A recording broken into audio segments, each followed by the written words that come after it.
sons insist that you must not only be born on U.S. soil, but have two parents born on U.S. soil. Under that theory, not only would I be disqualified, Marco Rubio would be disqualified, Bobby Jindal would be disqualified, and interestingly enough, Donald J. Trump would be disqualified. But I was born here. On the issue of citizenship, Donald. Big difference. On the issue of citizenship, Donald, I'm not going to use your mother's birth against you. I think that was probably one of the more memorable exchanges of the night, and something tells me that Texas Senator Ted Cruz had an idea. That issue of whether you're a citizen or not would come up. You were ready for that, weren't you? Well, look, I mean, it was certainly telegraphed, and Donald has been launching those attacks every day for a week, and so I suspect it might come up. Why do you think he is? Well, I mean, we talked about it in the debate. I mean, he had said back in September he'd looked into it, his lawyers looked into it, there was no issue at all. And I think the reason is simple, his poll numbers are falling. But is the bromance gone? Are you two, like, do you hate each other now? Listen, from my end, I like Donald. I'll continue to sing his praises. I am not attacking him. I'm going to defend myself. I'm not going to sit there and just... But I noticed in the past, Senator, you would slough it off, maybe with a little Reagan humor and all, and you did have a humorous response, but you were not going to take this lying down. So how did you and your staff decide how to go about handling this? Well, listen, it's shifted into a different phase. Once we began taking the lead in the Iowa polls, you saw Donald seem to get very upset about that. And event after event, he would give 5, 6, 7 minute, basically lengthy attacks directed at me. But you must have known that moment was coming, right? Well, to be honest, you hope so. I mean, listen, if in this debate no one was taking a shot at me, no, but I'm saying about doing anything. This unusual rapport that you two had, which stood out because everyone else with Trump, they were ripping each other's, eyes out. Well, but it wasn't. Now, I guess what I'm wondering about is the next time you guys are at this or a similar venue, is the same old drill? Listen, from my end, my approach is going to be the same with every candidate, not just Donald, but everybody else, which is particularly Marco Rubio. But look, on the early debates where we had, food fights and personal insults, right. And things got pretty ugly. Yeah. And I consistently declined to get in the middle of that. I don't think the American people care about politicians bickering like school children. So I'll have a policy discussion with Marco. I'll have a substantive disagreement on his support for amnesty and my opposition to that. But that's a policy discussion. I think Marco is charming. I like him personally. And in terms of the ad hominem attacks, I'm not going to engage in them with any of the candidates on that field. So I think what the brings American it out? people I noticed, better. and we always try, that's why we went a little over tonight, Senator, if you indulge us, because we want to allow you to respond to something. Then he goes and explains a record that he says you exaggerated, his inconsistencies, then goes after your inconsistencies and all. Do you ever feel that you're just talking past each other, though? No, I actually think the American people are a lot smarter than many politicians. Well, they don't know and a lot of folks they don't know the truth. But they do. But see, that's the bit. They do know the truth.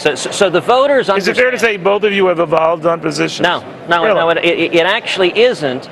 And the voters are smart enough. They remember the Gang of Eight fight. They remember that Marco was standing side by side with Chuck Schumer and with Harry Reid and Barack Obama. They remember he was fighting for amnesty. So when he talks about issues like you with ethanol and politically convenient votes, what do you say? Look, it is... You wouldn't be the first politician who's had to adjust. It is unfortunately the classic game that you see Washington politicians do, which is... Well, your positions have evolved on that issue. They have not, actually. My positions are exactly the same. My positions have always been that I'm opposed to mandates on energy. I believe that we should pursue all of the above with no mandates, no subsidies for anyone. And I would note... But what changed is you seem to put a 5-year time frame on it. That was in 2014 in the legislation that I filed. I put in place a 5-year phase-out because people have reasonable investment-backed expectations. But my position is, end every mandate, have a fair and level playing field, no mandates or subsidies for oil and gas, for wind, for solar, for ethanol, for anybody. And I'll tell you in Iowa what I've been talking about. There's a far more important barrier to ethanol producers than the RFS is a benefit, and that is the EPA's blend wall that makes it illegal to sell higher blends of ethanol. I'll end the EPA's blend wall, which will enable... So you're not afraid that these guys are going to pile up on you and say, well, we think he's slowing down in Iowa, We think we can catch him, pound him between this and the citizenship thing. Well, look, we can knock him off. of course they're going to pile up. 3-4 weeks ago, just about every candidate on that stage was attacking Donald Trump. Today, just about every candidate on that stage is attacking me. And I think the reason is what we've seen happen is conservatives are uniting on the ground. Conservatives are coming together, and we're seeing that old Reagan coalition. We're seeing conservatives and evangelicals and libertarians all coming together. We're seeing young people and Hispanics and African Americans and Jewish voters and women and Reagan Democrats. And listen, I understand why the other candidates are very dismayed. If conservatives unite, we win. And my view, you asked before we went on air if the attacks bother me. Listen, I follow that old adage, if you're not taking flack, you're not over the target. The fact that they're throwing the kitchen sink, the fact that the mainstream media and the attacks are coming fast and furious is an indication of just how strong our prior grassroots support is. attacks, Senator, you've addressed, I wouldn't say with an all shucks Reagan, let it fly, but you came back with a surgical strike. Now, with good humor sometimes, but other times, it was the first time I've seen in you, sir, a little bit of anger. Well, look, maybe I'm getting better. So are you angry? I'm not remotely angry. I am. So what were you? I noticed you and Donald Trump briefly talking. I mean, how did that go? Listen, I like Donald. He is terrific. He is an incredible marketer. He's a very talented entertainer, and he's got courage. I've said from the beginning. Would you make him your vice president? Well, I mentioned that possibility. Listen, I've said from the beginning that I was grateful Donald was in this race because he's framed the central question of the race as who will stand up to Washington. Now, as you know, before I was in the Senate, I was a Supreme Court litigator. It's what I did for north of a decade. And I'm a big fan of Sun Tzu's adage that every battle is won before it's fought. It's won by choosing the terrain. If the central question of this race is who will stand up to Washington, the natural follow-up is who has stood up to Washington, who's taken on not just Democrats, but leaders in our own party. And if that is the terrain, if that's the narrative, we win. Because my record is very different from everyone else's. Bang some heads doing that. And a couple of your critics say, well, comes around, goes around. We don't think there's anything to this citizenship issue, but we don't like the guy. He doesn't, make our lives easier. He's a little irreverent and impolite to us. We're gonna make his life difficult. Listen, it is no surprise to anyone that the Washington cartel is striking back.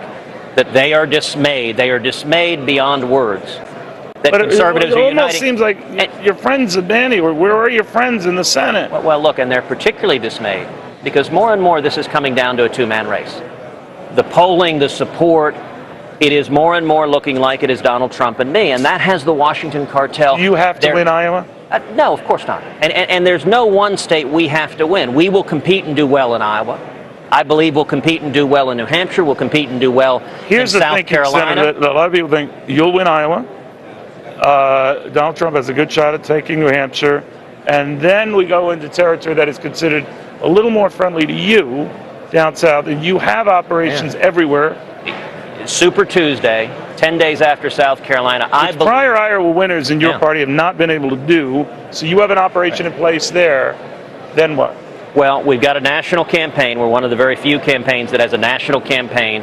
We've got over 175,000 volunteers. We also have the most money in the bank. And, it hasn't been the case that the conservative, the grassroots conservative, has had money since 1980. Reagan was the last time. What, did you raise 21, 22 in the latest? We raised over 20 million in the last quarter. We've raised over 47 million. And the reason is that's now come from over 700,000 contributions, which means we have the resources to go the distance. And one of the things we're seeing, more and more people are coming behind us saying, listen, you guys are the only campaign that can beat Donald Trump. And so if it's a two-man choice, people are making a choice. Who do I think is best prepared to be commander-in-chief? Who do I think is best prepared to lead this country? And we are seeing our fundraising exploding. We're seeing our grassroots explode. We're seeing pastors any of that come on pause board. a little bit because, most lawyers agree with you that they don't think the whole citizenship issue is a real issue. A lot of them say if it gives people pause, if they think that some nut is going to actually drag this into court, as much as I like this guy, Cruz, I might think of someone else. Neil, there are always nuts. who will sue any president. And yes, whoever the president is will have a gazillion suits by a gazillion nuts, and they'll all be thrown out of court. No, but this is to hit you in the crib, No. so you can't get up. Yeah, but it doesn't have any legs. Okay. And going back to what we said before, I think the American people are much smarter than many in the media give them credit for. I think the people are looking for who's ready to be commander-in-chief, who has the experience, the knowledge, the clarity of vision, the strength of resolve to keep this country safe. Listen, when people this morning woke up and looked at 10 American sailors on their knees with their hands on their head, look, I was angry. You want to talk about being angry? That made me angry to see American sailors with Iran trying to humiliate them, and we have a commander-in-chief who is so weak. This is the manifestation of that. And I think all of the rest of these noise and attacks, the people don't care about. They want someone to keep us safe, and if I'm elected, we will repeal Obamacare, we'll kill the terrorists, and I'll defend the Constitution. Senator, thank you very, very much. Thank you, Neil. Great job tonight.